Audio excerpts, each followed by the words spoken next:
जी बिल्कुल।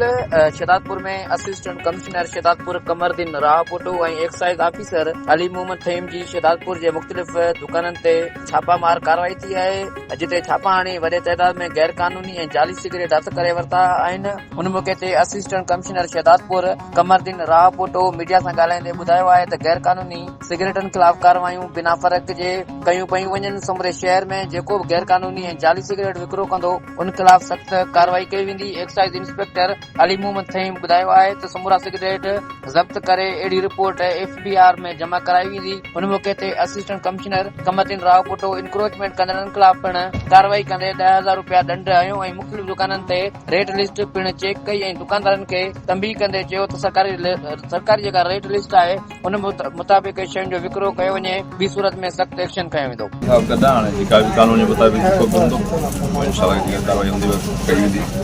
सही। Excise department भला इन मामले में छा मौक़िफ़ ॾींदी पई? मथां का मुहिम हले पई, जेके इलीगल सिगरेट वग़ैरह आहिनि, जेके भी अनरजिस्टर्ड कंपनियां कानूनी कार्रवाई पॉसिबल थींदी है।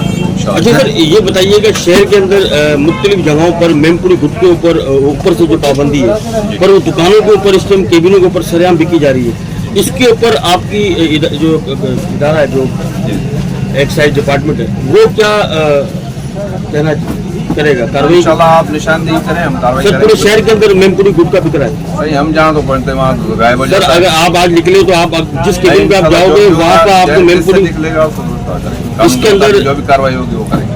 सर, सवाई रोड के ऊपर बड़ी तादाद के अंदर इसका कारखाना भी है और सवाई रोड के ऊपर दुकानें भी हमारे जो गराज जो कहते हैं, इंशाल्लाह कार्रवाई करेंगे। अच्छा, इन्हनि सिगरेट वारनि जे ख़िलाफ़ FIR दाख़िल थींदी? सही, FIR जो ना आहे, बाक़ी असांखे इहा त जेके बयान ज़ब्त करे जेके FBR में ये जमा थींदा। FIR थींदी? मतलब FIR न थींदी, FBR में कोई सामान FBR में वेंदो? जी जी, ही जेका भी सुनी क्वांटिटी जेका हूंदी उहा साहब जे हवाले सां पोइ जो साहब जे हवाले सां और इहा जमा थींदी। अच्छा, जेको मुलज़िम आहे माना उन ख़िलाफ़ का कार्रवाई कोन थींदी? फ़िलहाल हाणे हिन ॻाल्हि जी पॉलिसी कोन्हे।